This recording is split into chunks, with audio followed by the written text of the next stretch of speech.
I'm supposed to talk to you today about obstacles on the path to leadership. So I want to start by asking you one quick question, and you can just raise your hand every time I say something that is one of the obstacles that you have faced on your path to leadership. And you can raise your hand as many times as you want to. Has it been sexism, racism, homophobia? Let's see, too many old men at the top and they won't move over? Not enough attention to caregiving, not having mentors, sponsors. What else? What have I forgotten? There must be something. Well, not being invited in? Okay, all right. Well, I am here to tell you today that there are no obstacles. There are only opportunities. There are no obstacles, there are only opportunities. And it's all about how we think about it, how we approach it, how we deal with it, how we use those things that are obstacles to help us get stronger, better, and move along on our path to leadership. Now, I want to distinguish between ambition and intention because I want to talk to you about intention and intentioning because it is the power of intention that enables us to turn those obstacles into our opportunities. Okay, so to distinguish between ambition and intention is important. Ambition is I wish, I hope, I want, maybe I dream.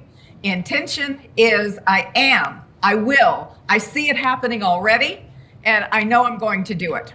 So there's really a difference. It's all about the action. And then I sort of ratcheted intention up a notch by making up the word intentioning to signify the use of that word intention, not as a noun, which is a perfectly good word, an excellent word, but intentioning signals that we're talking about action. And action is super, super important. There are three elements of intentioning. And I want you to just remember this acronym, VCA. Got that? VCA. Bookmark it. Vision, courage, action, because we're going to come back to that. But I want to acknowledge that there are many obstacles on the path that we do have to deal with. Have you ever been in a situation where you were just rocking along and everything seemed to be going great, and then all of a sudden, boom, something happened to change all that? Ever had that happen to you? So I was in Arizona in January of 2020 preparing for our first ever Power Up conference. It's now an annual thing. And I was hiking with a friend. And I was meandering down a mountain path, or up, I think it was going down a mountain path. I was chatting with my friend, just sort of, enjoying the beautiful day, when all of a sudden I tripped over a little pebble. And I immediately heard the snap, and I felt the searing pain, and I knew right away that I had broken my wrist. It never had a broken bone before.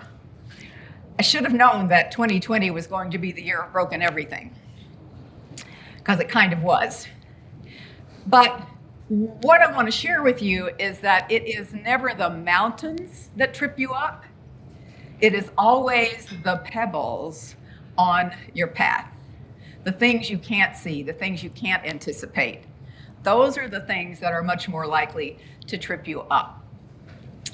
And I will say that the opportunity in that particular challenge that I had, that particular obstacle, given that our conference was just a few weeks after that, was that I learned that I was not indispensable, that I could delegate to other people who could perfectly well do the job, and that I needed to slow down, focus, pay attention to what my intention was, and not try to go so fast all the time doing 5 different things at once. So every obstacle is an opportunity. Have you found that to be true? Yeah, some of you have found that to be true. I think it's even more so than we even realize. So at that point, we all remember then what happened 2 months after that hike on the beautiful mountain on that beautiful day in January. And the big obstacle of the pandemic faced everybody. And that was when we all had to figure out many things, how to use that as opportunities. I don't know about you. I don't know. I know there were many jobs lost. There was much pain and suffering. I think we have to acknowledge all of that.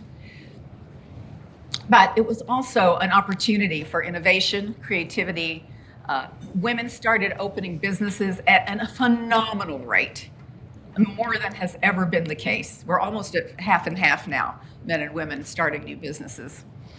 Personally, it gave me a chance to finish this book, Intentioning, that I had been working on for quite a while. And I was able to take the Leeds core curriculum into a self-study online course that now companies can license and utilize as almost a plug-and-play women's leadership program. And I have just launched a new Intentioning mastermind based on the Intentioning book. None of those things would I have probably had time for or thought I had time for had I not had to slow down because of the pandemic. So the next thing that I wanted to share with you is that this other reality, which is that, every time there is an opportunity, there is also a new challenge, a new obstacle that you have to deal with, because after all, the solution to the problem changes the problem. The solution to the problem changes the problem, and we have to change with it. And when you're on that path to leadership, sometimes that change can be very hard, can be very, very, very challenging.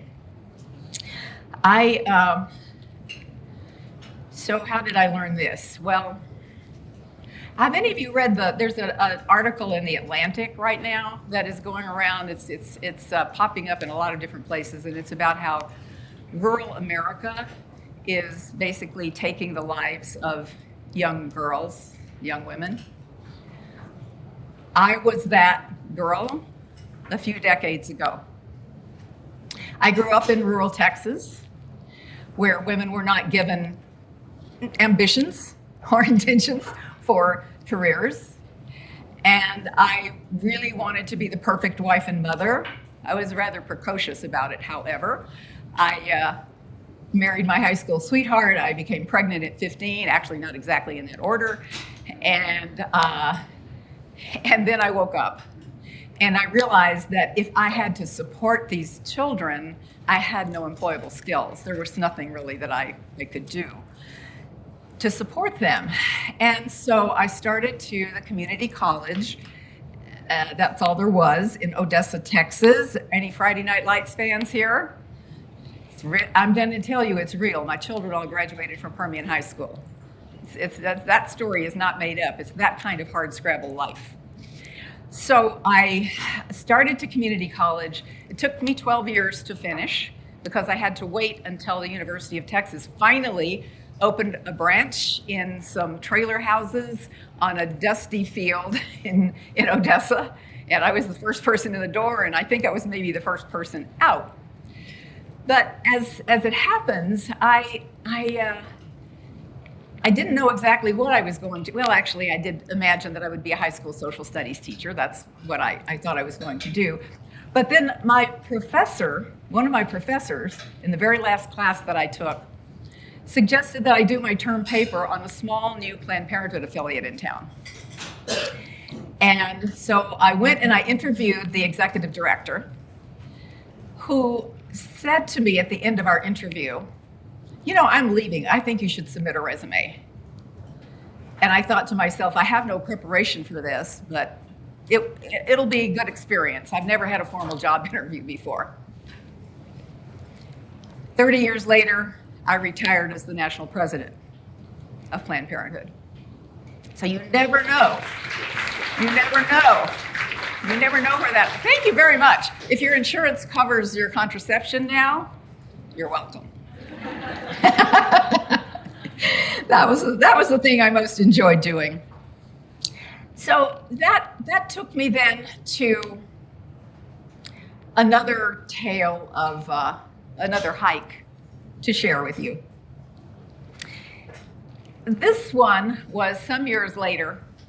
My husband and I and some friends were hiking the beautiful Milford Track in New Zealand. It's absolutely one of the most spectacular hikes in the world. It's rated that way.